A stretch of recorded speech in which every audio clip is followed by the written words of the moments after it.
हे काय आता बेसन पीठ घेऊन घेतो आपण. दाखवतो पातेलं. एवढं पातेलं भर घेऊन घ्यायचं आपण बेसन पीठ. ते घेतल्यानंतर आपण अशा मिरची घेऊन घ्यायच्या आहे. मोठ्या असतील लहान असतील सगळ्या प्रकारच्या चालतील.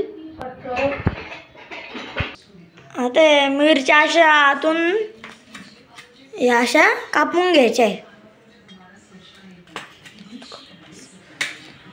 अशा पूर्ण कापून घ्यायच्या आहे. फक्त एकच बाजूने कापायच्या आहे. मिरच्या आपल्याला एक बाजूनेच कापायच्या, दोघी बाजूने कापायचे नाहीये. त्याच्यामधल्या ज्या बिया आहे त्या बिया पण काढून घ्यायच्या आहे आपण, म्हणजे जास्त तिखट नको व्हायला. काय करते कांदा पाहिजे ना, घाणा टाकू रे थांब ना. सगळे मिरच्यांच्या आपण काढून घ्यायचे आहे. आपल्याला तेवढ्या मिरच्या घ्यायच्या आहे, कट करणार घ्यायच्या आहे आपण. आता आपण घेऊन घ्यायचा आहे थोडासा ओवा, थोडा, आणि आपण जे पीठ घेतलं ते पिठामध्ये ओवा टाकून द्यायचा आहे. आपण थोडंसं आपण मीठ घेऊन घ्यायचं आहे चुटकीवर, ते पण टाकून द्यायचं ह्याच्यामध्ये. आपण बेसन पीठ, ओवा आणि मीठ हे टाकून द्यायचं. आणि थोडंसं आपण ताटात काढून घ्यायचं आहे. त्या ताटामध्ये आपण मिरच्या काढल्या होत्या त्या ताटामध्ये काढून घ्यायचं आहे. ते मीठ जर चाकू आपल्या सुरी असो चाकू असो त्या चाकूला ना पुढून टोक वल्ल करून घ्यायचं आहे. आणि मग त्याला मीठ लावून ते मिरच्या आपण जे कापले होते त्या मिरच्यांमध्ये लावून द्यायचं आहे. आता आपण इथं घेतलं आहे बेकिंग सोडा, थोडाच घ्यायचा आहे, एकदम जास्त पण नाही घ्यायचा, नॉर्मल एकदम थोडा.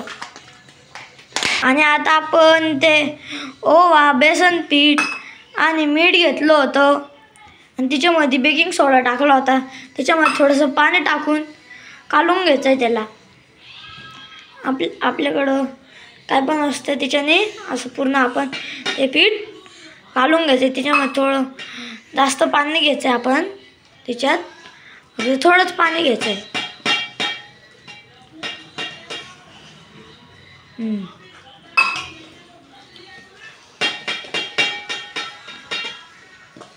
तर आता हे काय बनतंय,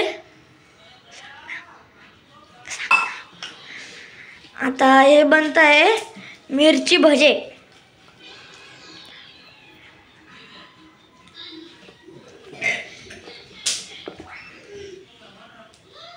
ते पीठ आपण आता पूर्ण कालवून घेतलं आहे आणि त्याच्यामध्ये पाणी टाकले. एक साथ पूर्ण पाणी टाकायचं नाही आहे, नाही तर ते जास्तच पातळ होऊन जातं. म्हणून ते कालवता एक म्हणजे 5-10 सेकंदांनी कालवून ते पाणी टाकत जाईल.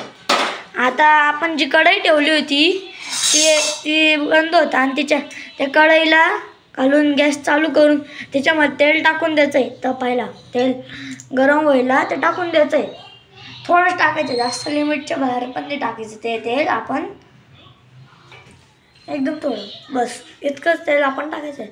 जर आपल्या मनात पडलं तर आपण थोडंसं कम पण घेऊ शकतो ते तेल. तर आता आपण तेल गरम करून घेतलं होतं आणि ह्या ज्या आपण मिरच्यांना मीठ लावून ठेवलं होतं ते मिरच्यांना त्या बेसन पिठामध्ये असं पूर्ण बुडवायचं आहे त्या मिरच्यांना, फक्त वरच्या दांडीला सोडून.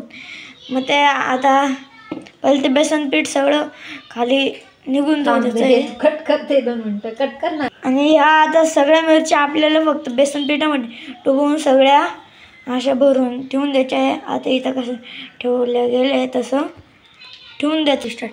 आता आपण ज्या मिरच्या भिजवून घेतल्या होत्या बेसन पिठामध्ये त्या मिरच्या अशा काढून ते तेलामध्ये ठेवून द्यायच्या आहे. ते तेल आपण गरम करायला ठेवलं होतं तेलामध्ये सोडून द्यायचे आहे आपण. आणि तेल किती जास्त गरम नाही होऊ द्यायचं. त्याच्यामध्ये असे छोटे बुडबुडे आले ना तेलामध्ये तेव्हा मग आपण आपली पुढची प्रोसेस चालू करून द्यायची. आता आपल्याकडं जो असा झारा राहतो घरी, त्या झाऱ्याने ना ते भजे आपले असे उलटे फिरवून द्यायचे, म्हणजे ते पूर्ण बाजूनी आणि त्याच्यावरती तेल टाकून असे सगळ्या बाजून तेलला गरम करून असं उलटे पालटे करून ठेवून द्यायचे. आणि आपल्याला हे असं झारे घ्यायचे. जर असं झालं नसलं तुमच्याकडं असंच काही जर छिद्रांचं जर असलं ते घेऊन त्या मिरच्यांना ना हलवून घ्यायचं आहे. आता त्या मिरच्या अशा बनवून तयार झाल्या आहे. आणि मिरच्यांना असं हलवून घ्यायचं आहे आपण. आणि त्यांच्यावर त्या झाऱ्याने थोडं थोडं करून तेल टाकायचं आहे. असं त्यांच्यामधून असा आवाज आला पाहिजे.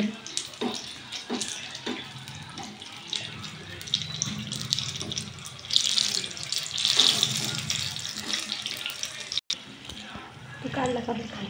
हे बी ना त्याच्यात स्टॉप करून घ्यायचं.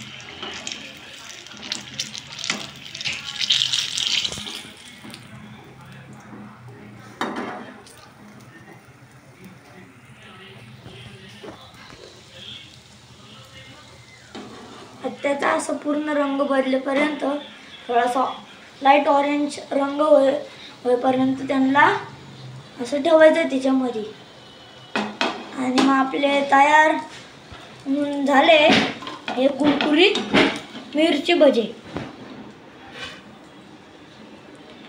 मिरची भजे तयार आहे आपले.